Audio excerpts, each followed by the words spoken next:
ከ1000 የእንቁላል ጣይ ዶሮ በታች መስራት ልፋቱ ያመዝናል። ታዲያ በ1000 ዶሮዎች እንጀምራለን ካላችሁ ምን ምን እቃዎች ያስፈልጓችኋል? ዋጋቸውስ ምን ያክል ነው? ብዛታቸውስ የሚለውን በግልጽ ዝርዝሩን አስቀምጥላችኋለሁ።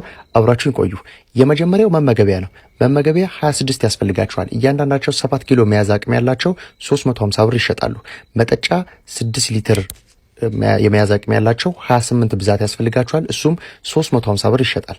ጉዝጓዝ ከጭድ ገለባ፣ ከቡና ገለባ እንዲሁም ደግሞ የሩዝ ገለባ ከሰጋቱራ መርጣችሁ አካባቢያችሁ ላይ ያለውን መግዛት ትችላላችሁ። 7 ኩንታል ያስፈልጋችኋል። በአማካኝ 150 ብር ይዤላችኋለሁ። ሮቶ 300 ሊትር ያስፈልጋችኋል። 300 ሊትር የመያዝ አቅም ያለው 2 ያስፈልጋችኋል። እያንዳንዳቸው 2350 ብር የአንዱ ዋጋ ማለት ነው። የስራ ልብስ ቱታ ያስፈልጋችኋል። 850 ብር።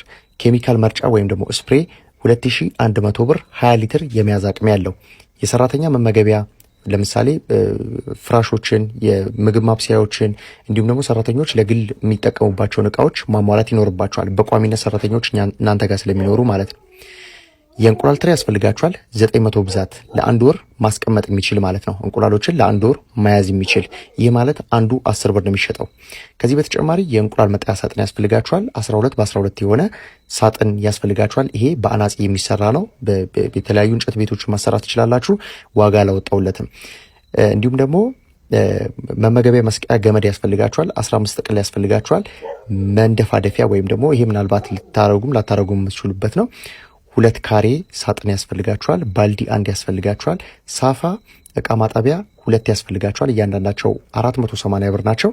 ላርጎ በረኪናና ባዮሴፍ ያስፈልጋችኋል። አምፑል ለእንቁላል ጣይ ከሆነ ብርቱካናማ አምፑል ትጠቀሙና 60 ሴንቲ ዝቅ ብላችሁ ነው የምትሰቅሉት። ያ ማለት በ133 ካሬ ውስጥ እያንዳንዳቸው 35 ዋት የሆኑ 3 አምፑሎች ያስፈልጓችኋል። ይህንን መሰረት በማድረግ ማዘጋጀት ይኖርባችኋል።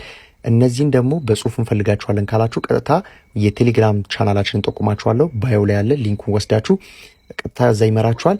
ሱስ ነው የምትያዙት። ከዚህ በተጨማሪ በጣም መሬት ላይ የተቀመጡ ስራውን ለመጀመር የሚያስችሉ ጥሩ መረጃዎችን ታገኙባችኋላችሁ። በሱስ እንዳትያዙ ነው ምፈራላችሁ። አመሰግናለሁ።